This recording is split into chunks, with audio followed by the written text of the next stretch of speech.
Hola amigos y bienvenidos nuevamente por aquí. ¿Cómo están? ¿Qué han hecho? ¿Qué me cuentan? Y bueno, si es tu primera vez por aquí, bienvenido. Hola, soy Natalia, tengo 27 años, soy médica, soy colombiana, vivo en España, hago videos de YouTube por pura diversión y me gusta leer. Entonces este es uno de esos videos. Y bueno, como ya vieron por el título, lo que vamos a hacer hoy es un pequeño recap de lo que he leído este primer trimestre del año, una pequeña reseña de cada libro que recomiendo, que no recomiendo y pues nada.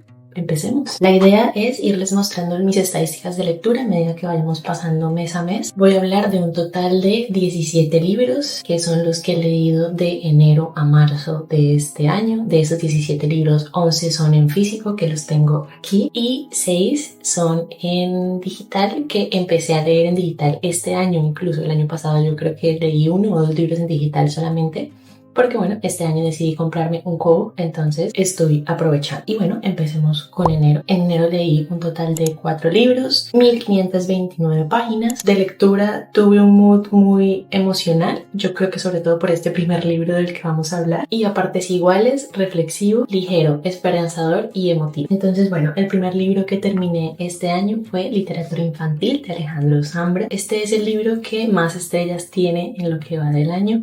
A este le dejé 4.5 estrellas. Esto es un libro dedicado a su hijo. Alejandro Zambra lo que quiso hacer en esta autoficción, no ficción, fue plasmar lo que ha sido su experiencia como padre primerizo durante la pandemia, que fue también otra cosa totalmente distinta, sobre la responsabilidad y la locura que es estar criando a un hijo y estar formando a un ser humano. Y luego también es súper lindo porque muestra como esa sorpresa y ese asombro de ver a ese pequeño ser humano que tú has ayudado y que has criado, verlo convertirse en una persona ya por sí mismo, con sus gustos y sus palabras y sus gestos y sus demandas. Este libro es una carta de amor a la paternidad y es una carta también de perdón a sus propios padres. Es también cómo el ser padre y el convertirte en padre te convierte también nuevamente en hijo y nuevamente empiezas a tal vez revisar y a reflexionar sobre las decisiones que tomaron tus padres en su momento contigo, y es también saber perdonarlos y saberlos humanos, sabernos todos humanos con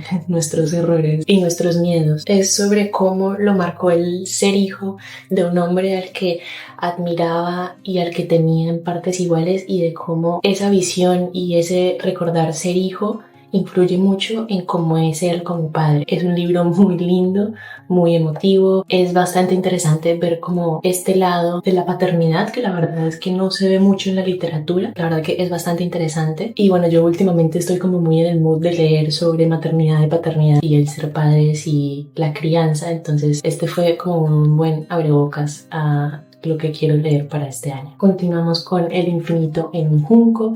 Este es un libro de no ficción sobre la historia de los libros. A este le di 4 estrellas. Fue mi primer libro de no ficción del año y lo disfruté muchísimo. Lo tenía hace mucho tiempo en mi radar porque cualquier amante de los libros yo creo que te va a interesar mucho por cómo es que llegó y cómo es que es gran parte de nuestra cultura y gran parte de nuestra historia, cómo es que algo así es capaz de sostener tanto y es capaz de crear revoluciones y enseñarnos y agruparnos como humanidad. Con Irene lo que hacemos es recorrer toda la historia desde los egipcios que descubrieron el papiro y descubrieron la forma de plasmar todo ese montón de información en un formato más pequeño y más práctico, pasando por Alejandría y su biblioteca histórica y las muchas destrucciones que tuvo, los primeros talleres de copia hasta la actual Oxford y su biblioteca gigante subterránea. La verdad que hay muchas cosas en las que nunca había pensado, pues porque nuestros libros están como tan arraigados en nuestro día a día que no pensamos realmente en todo lo que ha tenido que evolucionar y todo lo que ha tenido que luchar un objeto para sobrevivir, a pesar de todas las guerras y personas que han querido destruirlos a lo largo del camino. Y también como que me dejó muy tranquila el hecho de caer en cuenta que ha sobrevivido a todo esto y seguirá sobreviviendo, yo creo que por muchos miles de años más, a pesar de lo que ya nos vienen diciendo hace décadas de que los libros en físico van a morir porque bueno, los libros digitales son más económicos y el planeta y demás, pero sinceramente viendo como toda la historia yo no creo que eso vaya a pasar muy pronto ni mucho menos. Entonces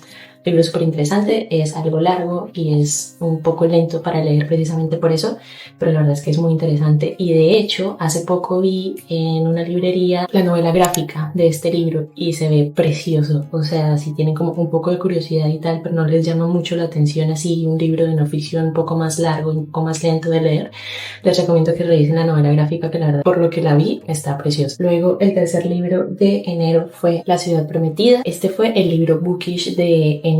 A este le di 3 estrellas. Es un libro bastante particular, sobre todo por la forma narrativa que tiene. En este libro seguimos a una niña preadolescente, adolescente, que es dejada al cuidado de sus tías porque su madre está muy enferma y sus tías viven en una casa así súper alejada en el campo, y nuestro protagonista utiliza como una narración que camina en el borde entre la realidad y los sueños. Entonces hay momentos en los que tú no sabes si es algo que ella se está imaginando, que está soñando, que está pasando en realidad. Es mirar desde adentro una mente confundida y adolorida y a la vez esperanzada de esta niña que no sabe si va a volver a ver a su madre, a quien ama mucho, y que no entiende muy bien por qué la tuvo que dejar con estas personas, con sus tías, que son bastante negligentes. Incluso ya empieza a rayar en el maltrato y su incapacidad para escapar de esta casa y toda la crueldad que la rodea. Como dije, es un libro bastante particular y es un libro que no tiene como una trama en específica que estamos siguiendo, sino más bien es como un estudio de la psique de nuestra narradora y el mundo interior que tiene que crear pues para soportar lo que tiene que soportar en casa de sus tías. Y es un libro bastante, creo yo, como oscuro, como frío. La verdad deja una sensación muy de soledad, de tristeza y de desesperanza, y al mismo tiempo de como siempre hay como un rayito de sol, un rayito de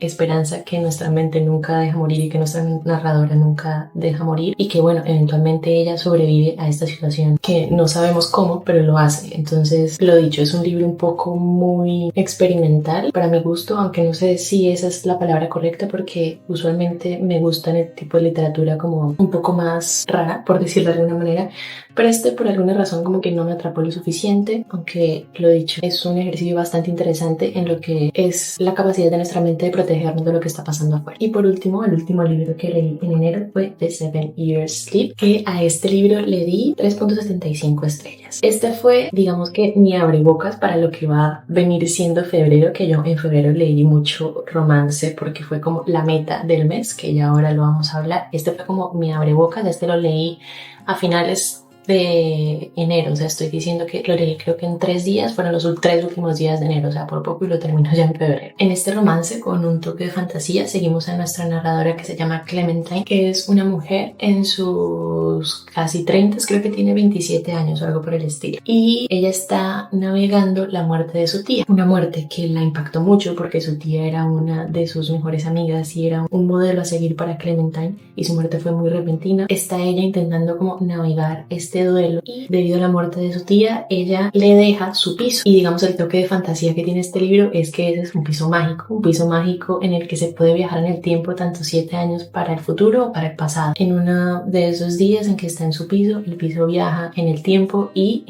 ahí mismo conoce a su interés amoroso, y pues bueno, el problema es que esta persona pues no está en su misma línea temporal, ¿no? Entonces pues esa es la idea del romance, es ella abriéndose nuevamente al amor después de haber sufrido tanto por esta pérdida, y cómo es el enamoramiento más allá del simple hecho de conocer a alguien y ya está, sino que más el hecho de aprender a aceptar a alguien con sus pequeños cambios y sus evoluciones a lo largo del tiempo. De los romances que leí, de las que íbamos a ver, estos son los que más me gustó. Realmente no tiene muchos de los elementos clichés por los que a mí no me gusta leer romance. También la narradora es cercana a mi edad, entonces tuve como la oportunidad de verme reflejada en algunos de sus pensamientos y acciones, y que están muy acordes con la edad que tiene nuestra protagonista, que eso también es otra cosa que me raya un montón a veces de los romances. Y me gustó mucho cómo retrata el tema del duelo y de cómo es posible y es necesario volver a abrirse al mundo y volver a dejar entrar a alguien a tu vida cuando creías que ya no querías más eso. Lo importante que es realmente como sentirlo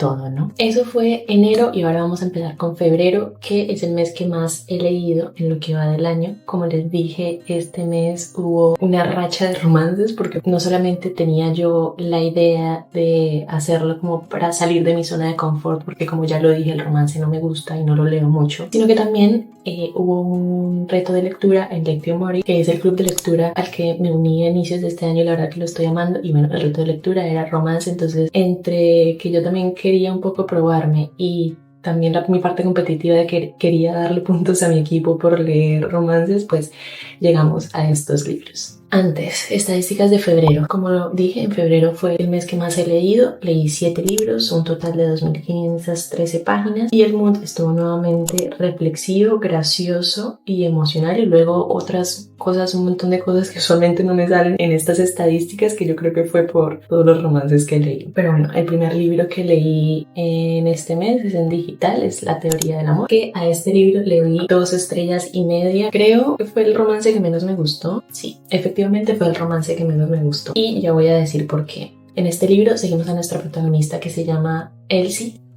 Sí, se llama Elsie. Y Elsie es una física teórica que está como muy ocupada todo el tiempo porque tiene muchísimos trabajos para poder mantenerse, porque bueno, el sueldo de física pues no le alcanza para mucho, mientras está balanceando un montón de cosas, incluidas su vida social, sus amistades y su inexistente vida amorosa. Le ofrecen un trabajo en una universidad que ella ve como la oportunidad de su vida, ¿no? Y en el proceso para ingresar conoce a Jack, que Jack nos terminamos enterando que es su gran enemigo en el mundo de la física porque él dañó la reputación de el tutor de Elsie. Entonces, bueno, ya lo adivinamos, es un trope de enemies to lovers, que yo usualmente, lo he dicho, no leo romance, por lo tanto no soy fan de ningún trope.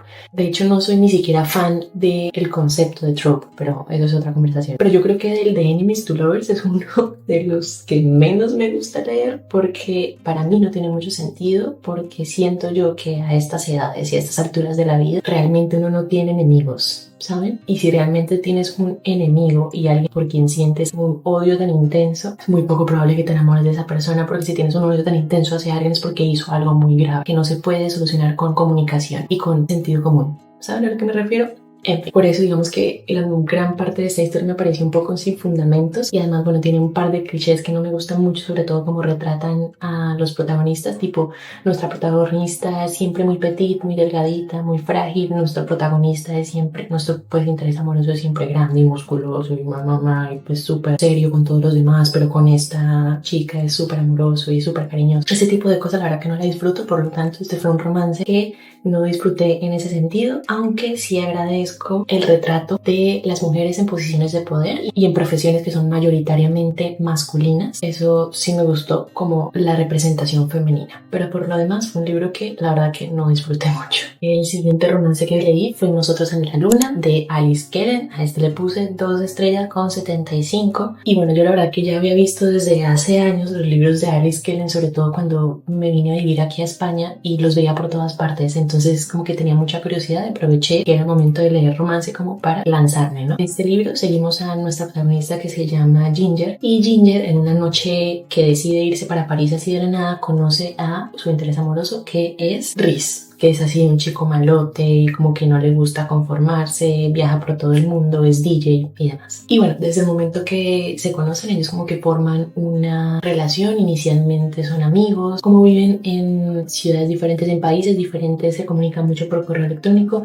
y van creando como esta relación inicialmente de amistad y posteriormente como que se van dando cuenta que se gustan el uno al otro. Y bueno, esta amistad y este gusto se desarrolla por muchos años, sobre todo por la incapacidad, sobre todo de Rhys, de no comprometerse, a lo cual Ginger le atrae aún más, típico de mujeres con complejo de reformadoras. O sea, te entiendo, Ginger. Y bueno, al ser, digamos, un romance que sucede durante un largo lapso de tiempo, que son muchos años los que pasan, pues es un libro que se me hizo muy largo. Tiene más de 400 páginas, me pareció que le sobraban muchas páginas, pero luego al final hubo un giro que me hizo subirle la puntuación, porque la verdad le iba a poner como 1,5 estrellas a lo mucho, porque se me estaba haciendo muy tedioso y se me estaba haciendo también lleno de estos clichés que me molestan. Pero bueno, al final, como les digo, hubo un giro interesante por el que pues agradecí no haberla dejado de leer. Pero bueno, en general no fue un libro tampoco que disfrutara así muchísimo. Estos clichés que ya les dije, también la cosa de chica buena cambia a chico malo y chico malo solo necesitaba a chica buena para cambiar toda su actitud y toda su vida. Ya lo sabemos, no me gusta. Ahí afortunadamente terminó como mi racha de libros que no estaba disfrutando mucho, y a partir de aquí pues ya como que no solamente volví a mi zona de confort, sino que ya tuve un poco más de suerte escogiendo mis siguientes romances. Hablando de eso, mi siguiente romance es El cielo es azul, la tierra blanca. Es un romance un poco menos mainstream en el sentido de que si bien la historia y digamos la parte central de la trama es el romance entre nuestros protagonistas, no es un romance totalmente idealizado, sino que está más como con los pies en la tierra. Lo siento yo un romance más real, o sea, un romance que me lo compro, que pueda pasar en la vida real. Olvidé mencionar que a este le puse 4 estrellas. En este básicamente seguimos a nuestra protagonista que se llama Tsukiko, que tiene 38 años, que se encuentra por pura casualidad con su antiguo profesor de colegio, que es 30 años mayor que ella. Inicialmente empiezan una amistad, una relación muy de compañía, porque los dos son personas bastante solitarias, que va evolucionando poco a poco hacia un romance. Y es un amor muy tranquilo, es un amor muy, como ya dije, muy realista, en el cual se plasma lo que yo siento que realmente es un romance real, y es en no solo la amistad, sino la compañía y como el crear una vida juntos, y que al final es para eso que nos enamoramos, ¿no? Para crecer al lado de alguien y para vivir la vida de a dos, ¿no? Entonces, lo dicho, es un libro muy tranquilo, es un romance muy tranquilo, literatura japonesa al 100% en el que parece que no pasa nada, pero sí está pasando mucho, con diálogos así súper profundos, conocemos a nuestros personajes que son muy interesantes. Entonces, bueno, este fue un romance que disfruté bastante, es un libro súper cortito y súper fácil de leer. Ya por último, el último romance que leí fue también en digital, que fue Un beso de Dick. A este le di 4 estrellas 25. Este fue una adición de último momento porque yo ya no iba a leer más romances. Mis romances que estaban planeados eran esos que ya les conté, pero luego vi que mi mejor amiga había leído este libro y le gustó mucho, entonces pues le di una oportunidad. No me arrepiento de nada. Oiga, qué libro tan bonito. En este seguimos a nuestro protagonista, que se llama Felipe y está ambientado en la Bogotá de los años 80. Y Felipe está en el colegio y se da cuenta de que le gusta a su mejor amigo. Entonces es un retrato como de este primer amor, este amor adolescente, como de mariposas en la panza y encuentros furtivos y fiestas en casa de amigos y besos que pensaste que no iban a pasar nunca, y todo esto en el contexto de esa Bogotá que, aunque hayan pasado 40 años, es la Bogotá que yo conocí y en la que pasé muchos años, y además el retrato tan exacto de ese primer amor y de esas primeras sensaciones y de esos primeros miedos, y también cómo nuestro protagonista y la gente a su alrededor terminan aceptando su homosexualidad. Me pareció bastante lindo y me pareció de nuevo muy real, o sea, me compro ese amor adolescente porque realmente es una sensación que yo recuerdo haber tenido. Entonces lo disfruté muchísimo este libro, la verdad. Eso sí, es en forma de monólogo, entonces no hay muchos diálogos. He escuchado que mucha gente le aburre esa forma en la que está escrito, y también creo yo que lo disfrutarás mucho más si eres colombiano, porque bueno, tiene bastantes palabras y frases y descripciones que son muy colombianas y que se disfrutan más si pues estás en ese contexto, lo conoces pues. Luego, el siguiente libro de febrero fue Metros por segundo, que a este le di 4 estrellas con 25. Este fue el libro bookish de este mes, y la verdad es que lo disfruté muchísimo. Es una historia muy de mi gusto porque es como un slice of life, ¿no? En este seguimos a nuestra protagonista, que se muda a una comunidad campestre en Dinamarca porque su novio pues encontró trabajo allí. Ellos son una pareja joven con un hijo recién nacido que tienen que encontrar la forma de avanzar en sus respectivas carreras al mismo tiempo que trabajan en ellos como pareja, trabajan en ellos como personas y trabajan en su papel como nuevos padres. Es una novela sobre los cambios y sobre el poder de encontrar encontrar tu lugar y tu sitio. Es sobre los dilemas y las dificultades de ser adulto y sobre lo que implica no dejar de ser uno mismo al mismo tiempo que prácticamente tienes que dejar de serlo para criar a tu hijo. Y bueno, además tiene extractos súper graciosos como de problemas de la vida diaria normal de cualquier adulto, porque nuestra protagonista escribe una columna en el periódico local en el cual le hacen preguntas y ella responde. Es consejera, pues. Es bastante interesante y tiene bastantes extractos graciosos. Y como lo dije, yo personalmente disfruto muchísimo este tipo de libros que son casi que no plot, just vibes. Pues estos puros vibes de adulto intentando encontrar su camino. Bastante lindo, bastante interesante. El siguiente libro que leí en febrero fue Temporal. A este libro le di 4 estrellas. Es un libro súper cortito y súper fácil de leer y es bastante interesante la forma en la que plasma las relaciones filiales, ¿no? Entonces, este es otro libro con el cual también, digamos que leí mucho esto de la paternidad que les estaba contando al inicio. Tenemos a una familia en la costa caribe colombiana que está compuesta por unos mellizos, su padre y su madre, que viven en un hotel que es de su propiedad. Y seguimos a los mellizos con su padre que salen a pescar, a pesar de que hay avisos de que viene un temporal. Y al mismo tiempo tenemos como una visión más amplia de lo que es su historia, su familia, su madre que sufre esquizofrenia y cómo los ven los demás desde afuera, porque vamos saltando de perspectivas a lo largo del libro y vemos perspectivas incluyendo las de los turistas que se están alojando en el hotel. Y bueno, básicamente en este viaje que hacen los mellizos con su padre aflora todo el rencor y toda la rabia que están guardando ellos hacia él, pero también un poco él hacia ellos. Y el padre incluso llega a darse cuenta de las consecuencias que tuvieron sus acciones y sus palabras para con sus hijos. E incluso siente miedo porque en un momento la vida del padre va a estar a cargo de los mellizos, pero aún así el orgullo de él no lo deja aceptarlo y con eso también podemos ver realmente cómo pudo haber sido la infancia de estos mellizos y por qué se sienten así hacia su padre. Esta pequeña novela la verdad que es una pintura de una familia, podría decir uno con cualquier otra, que explora las profundidades y las complejidades de los sentimientos humanos y de los sentimientos que tenemos hacia nuestros padres, hacia nuestra propia familia, el orgullo y el rencor y la rabia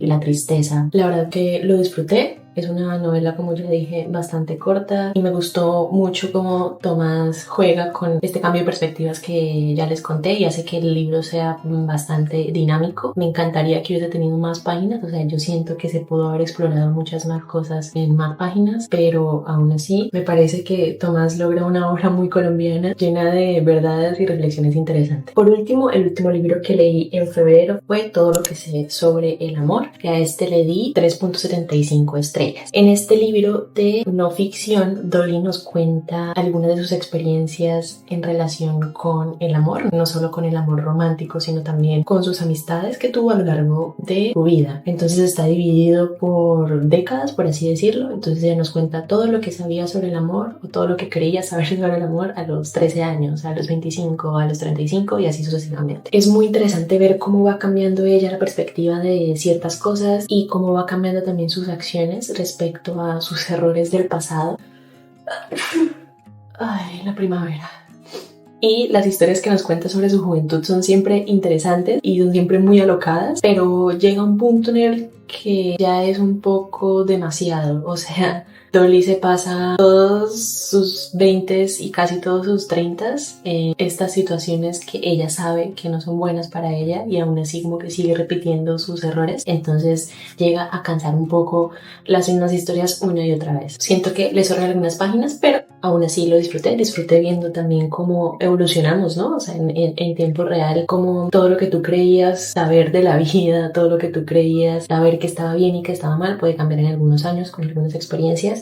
Entonces siempre es interesante verlo retratado en la literatura. Y ese fue mi último libro de febrero y mi último romance. Y ahora ya pasamos a marzo. En marzo leí 6 libros y 2.319 páginas.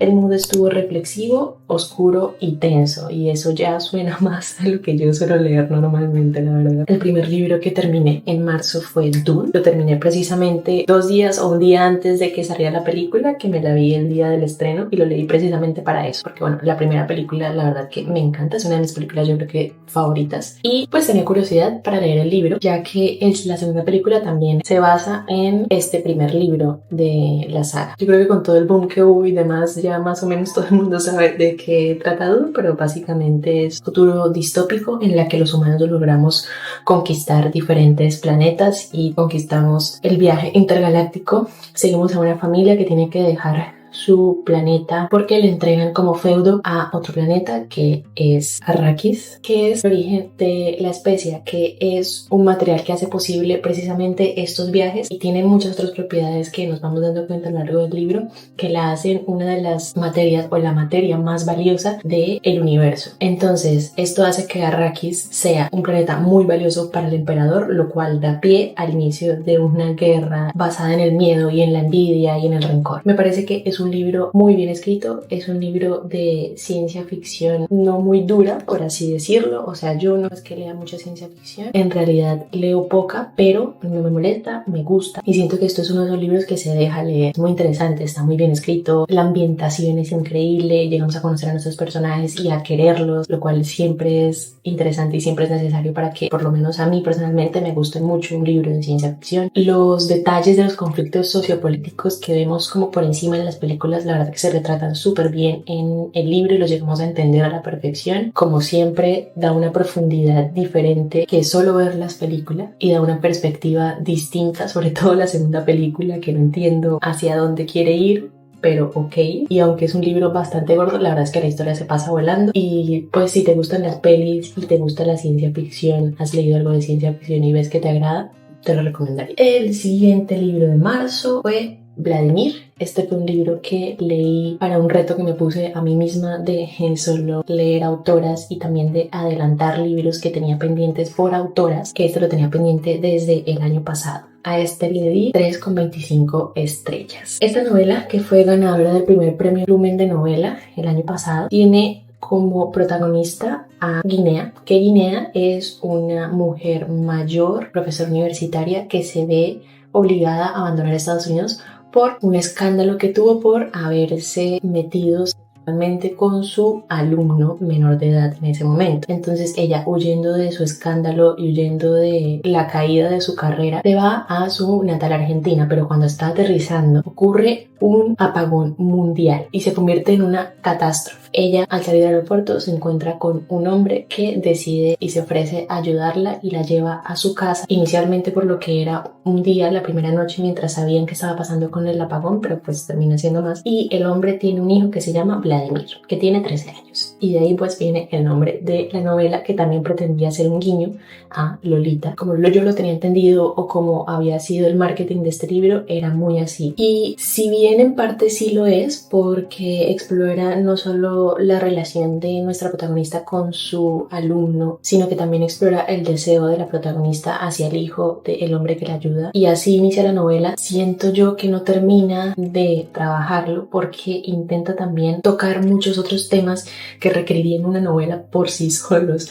Entonces todo el tema de la catástrofe y del apagón mundial, lo que sería la supervivencia humana contra todo pronóstico, también lo que significaría como humanidad que nos quedáramos sin energía, la fuerza del instinto de supervivencia y el sufrimiento muy humano que lleva a acciones nada humanas. Entonces siento yo que como que intentó tocar muchos temas, que todos los temas por sí solos son muy interesantes, pero como que los roza solamente, no profundiza en ninguno de esos temas porque es una novela súper cortita y tiene letra gigante. Siento yo que quería mucho y no logró nada. Me decepcionó, terminé decepcionada de esta novela. Sin embargo, pues es una novela súper fácil de leer. La prosa de Leticia, la verdad que es súper interesante porque es muy seca. O sea, a pesar de las cosas que nos cuenta, es como ella escribiendo las cosas como están pasando y ya, como sin una pizca de sentimiento, y es bastante interesante leerlo de esa manera, pero lo dicho, siento yo que le faltan el doble de páginas por lo menos para intentar profundizar un poquito en cualquiera de los temas que quería tocar, pero pues aún así, lo dicho, la narración atrapa y es interesante adentrarse un poco en el mundo que nos propone Leticia.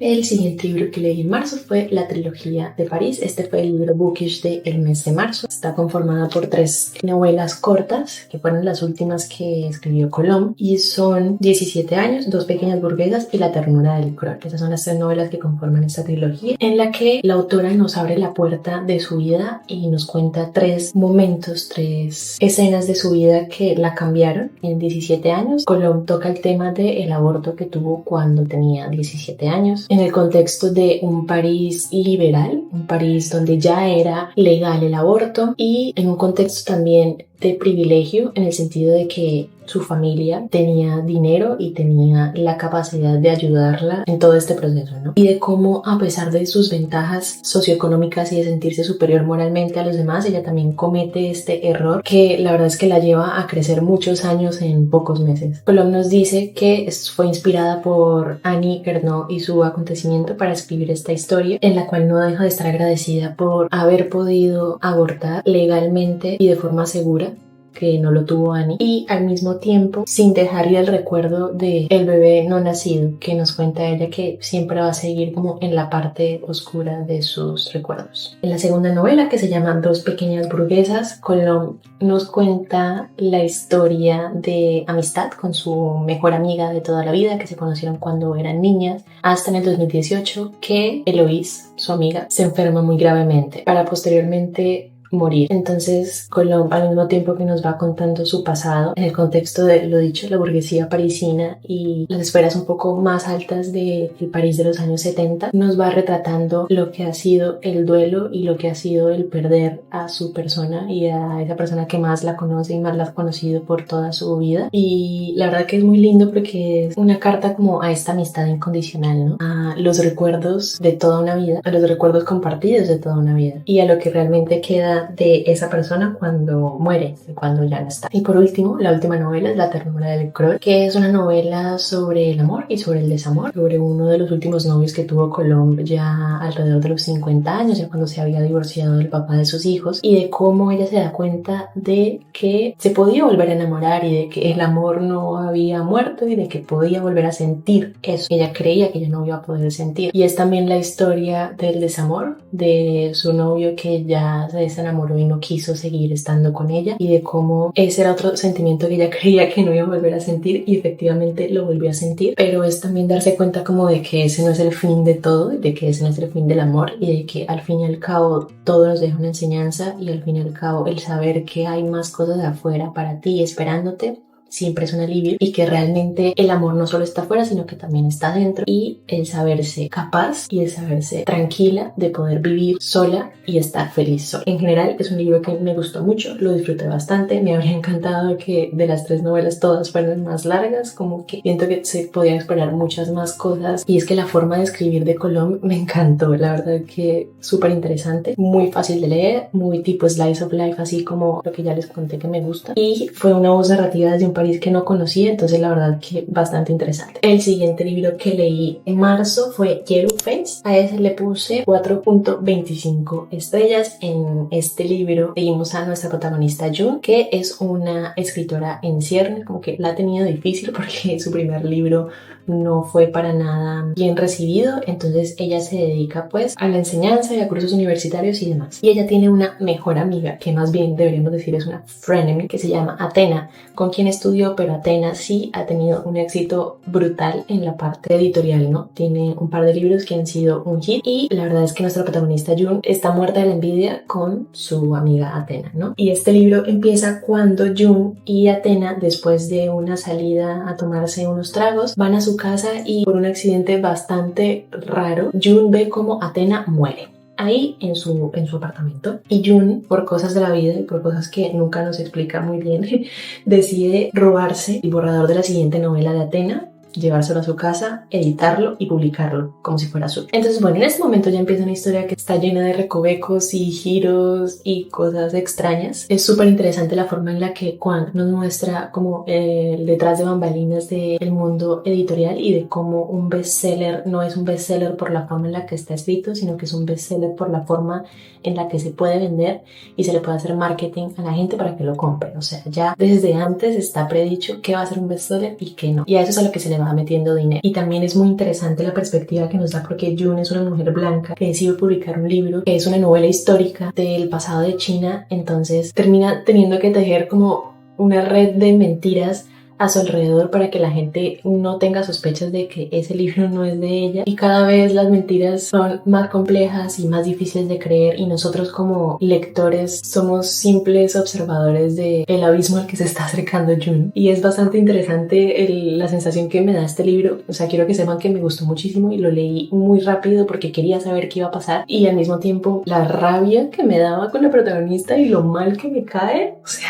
creo que esa fue una de las cosas también que me atrapó. Hacía mucho tiempo no leía un libro en el que realmente sentía cosas como tan viscerales hacia un protagonista. Y al final pasó una cosa súper extraña, que es como que yo quería que June se saliera con la suya, pero al mismo tiempo quería que le pasaran cosas feas y que pagara por lo que había hecho. Entonces, bueno, este libro fue un viaje. Como les dije, la verdad es que me atrapó muchísimo, lo disfruté muchísimo, pero el final no me gustó para nada. Creo yo que el final se merecía un poco más de maldad, o en su defecto un poco más de venganza, pero como que no alcanzó a hacer ninguna de las dos. Fue un final un poco meh. O sea, para lo que venía siendo el libro, como tan interesante, tan intrigante, tan atrapante, al final.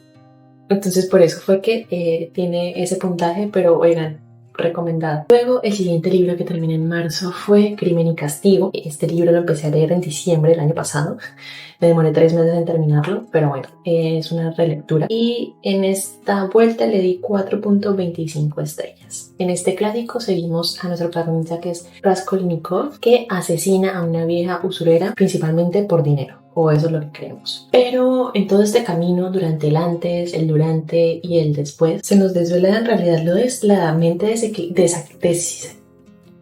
desequilibrada de nuestro protagonista, su desesperada búsqueda por una razón para haber cometido el asesinato, y al mismo tiempo la sensación de grandeza y superioridad que le dan a él el derecho de matar a alguien más. Y es la búsqueda de nuestro protagonista de la forma en la que se va a poder perdonar a sí mismo, y la rabia que le da ver que otros lo aman o lo apoyan a pesar de que él es un mal ser humano. Es el ir y venir de la culpa y los enemigos que se imagina y los recovecos de una mente realmente confundida. Y la verdad que es un clásico que no es fácil de leer, pero sí es muy entretenido. Raskolnikov es de mis protagonistas moralmente grises que más disfruto leer. O sea, de hecho es el origen de lo que les estaba diciendo de los protagonistas que me caen mal de Yellowface. Este es el origen de mi gusto, porque este libro lo leí por primera vez hace 10 años, más de 10 años. O sea, oigan, poder decir que leí un libro hace más de 10 años. Estoy vieja. No, mentira, no estoy vieja, pero ha pasado tiempo. Pero bueno, este es el origen de mi gusto por ese tipo de protagonistas. Es muy entretenido también por eso, porque todo el tiempo está uno como Raskolnikov, pero o sea, ¿qué estás haciendo? O sea, decídete, por favor. La verdad que es bastante entretenido de leer, y yo no me acordaba del final. El final es mucho más inocente y leve de lo que uno pensaría mientras está leyendo el libro. Y el último libro que terminé en marzo fue otro libro en digital, que es El Poder de los Introvertidos, que a este le di 4 estrellas. Ese fue el segundo libro de no ficción del trimestre. Este lo tenía hace muchos años en mi lista por leer, y es que me llamaba mucho la atención el título del libro, en el sentido de que yo soy introvertida, y sé que soy introvertida desde que soy adolescente, y siempre he vivido como con esta cosa de como que el mundo y la sociedad nos empuja a ser extrovertidos y nos empuja a hablar y a ser ruidosos y a mostrar nuestras ideas, porque la extroversión es, digamos, lo que se busca, ¿no? Es como el ideal de personalidad y es a lo que todos deberíamos aspirar. Y yo crecí así, pero obviamente no es así, y no debería tampoco sentirse así. No deberíamos sentir la presión por cambiar o por actuar de cierta manera. Y en este libro lo que Susan Cain hace es básicamente, mediante entrevistas y mediante estudios, nos muestra realmente, primero, de dónde surge esta idea de que todos deberíamos ser extrovertidos. Desbanca el mito que dice que los extrovertidos son los mejores líderes siempre y en cualquier momento, y son los que mejores ideas tienen, y también nos da como una nueva perspectiva de realmente cuáles son las ventajas de ser un poco más callado, de ser un poco más observador, tales como tener más empatía o saber escoger mejor cuando hay muchas opciones, poderse concentrar más fácil. Entonces el mensaje final, la verdad que es muy lindo, en el sentido de abraza lo que ya eres y haz lo mejor posible para utilizarlo en el mundo real. La persona ideal no es una persona extrovertida, sino que es una persona real real, que utiliza sus capacidades y las sabe utilizar. Lo disfruté bastante, pero es un libro largo, es un libro un poco tedioso porque, bueno, no tedioso, más bien lento, porque Susan Cain utiliza muchos estudios y muchos datos, entonces eso lo hace como un poco más pesado. Entonces, bueno amigos, ese fue mi wrap up de este primer trimestre. Lo dicho, fueron 17 libros, en total fueron 6.361 páginas y la verdad es que leí bastante más de lo que tenía planeado para este trimestre. Yo creo que esto de hacer vlogs y hacer retos y demás como que me ayuda más, como que me empuja a leer más, lo cual estoy totalmente agradecida. Y bueno, si sigo a este ritmo a lo mejor tengo que aumentar mi reto de lectura del año, pero bueno, veremos porque en un mes ya no voy a tener tanto tiempo para leer. Ya veremos cómo se comporta mi hábito lector cuando empiece ya a trabajar más de 40 horas semanales. Y bueno, lamentablemente no tuve ningún libro de 5 estrellas, como pudieron ver. No sé qué está pasando, espero poder encontrarlo pronto. Mi primer libro de 5 estrellas del 2024, porque por ahora mi promedio de estrellas ha sido de 3.79 estrellas, siendo el que menos me gustó la teoría del amor y el que más me gustó literatura infantil. No siendo más, muchísimas gracias por estar aquí, muchísimas gracias por verme, por acompañarme. Déjame abajo tus comentarios si has leído alguno de estos libros que he leído yo, si te llamó la atención alguno, si vas a adicionar alguno a tu lista de por leer gracias a mí, me gustaría saberlo. Felices lecturas y nos vemos en la próxima.